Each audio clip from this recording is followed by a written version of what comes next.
we talked about this issue of the three identities, the tripartite,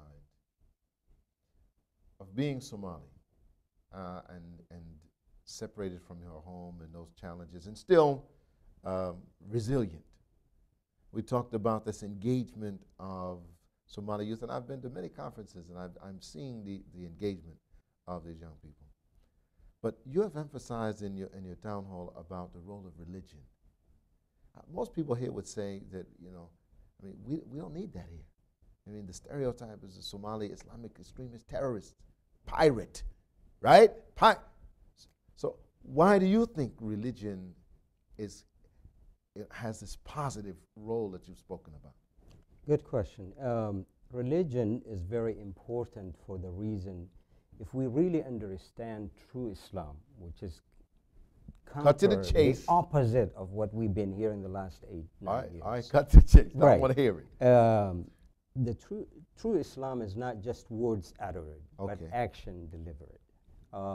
In this sense, the person becomes taqi in the process, God conscious, God fearing. All right. So they're self-policing because absolutely, of their... All right. Absolutely. Okay. Self-policing, which is the ultimate goal. Okay. That the person, wherever he or she may be at any time, whether he's being watched or not, he would do or she would do the right thing. If they understand that concept, they'll do the right thing. Yes. Because this could frighten some people. Yes. Why church and state? Why? But the United Nations has called this 2010 year the Year of Youth. Does that have a special role for your work as Envoy? Yes. Somalia's hope is in the youth. So is America's hope, if American Somalis, Somali Americans who are here. The Year of Youth is a year in which the youth are attempting to reclaim their space in the political dialogue and political spectrum. And there is historical inspiration for that. Somalia is now in July, June 26th, between June 26th and July 1st, it's becoming 50 years old.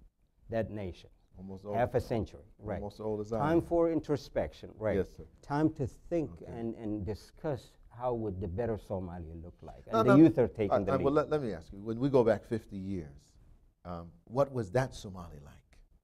That Somalia was the independence war won by Somali Youth League, and they were the ones who became the leaders of that country.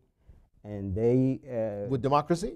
Democracy indeed, yes. The first democracy in Africa. The first country that elected its president democratically and ousted its president you heard it here first, because most Americans, most people would think that that's not. Yeah. The first democracy in Africa. Yes, indeed.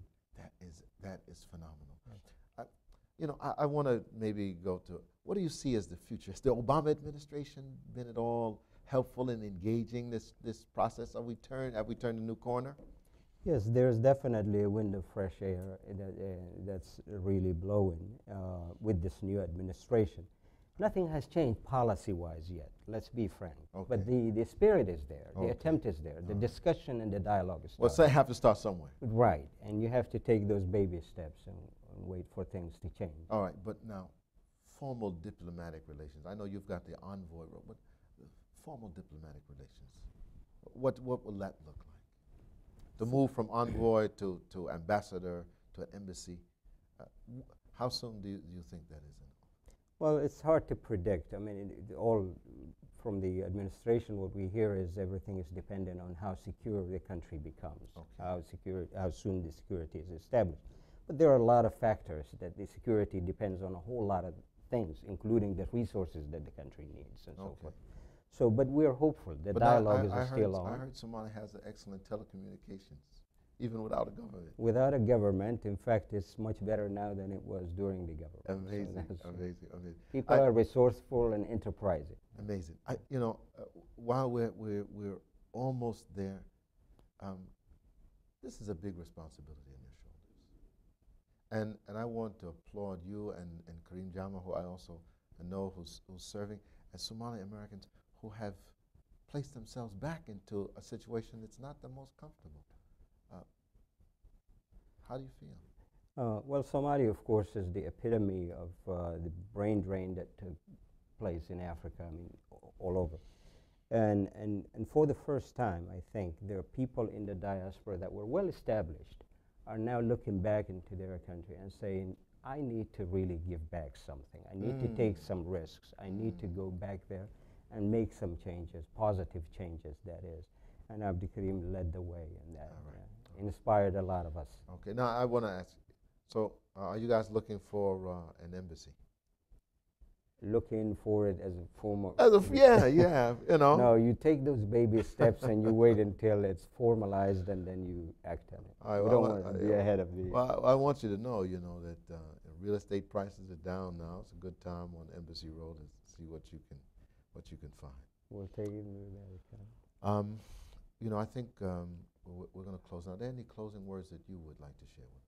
No, I thank you for the opportunity. I think this is a great program, giving us this opportunity to tell the other side of this story, what should be on the other side of this scale. And I really am grateful, and good luck with your project. Thank you. Well, that's why we call it Living Islam in America, to find out what's going on in these pockets of the community that people don't really hear about.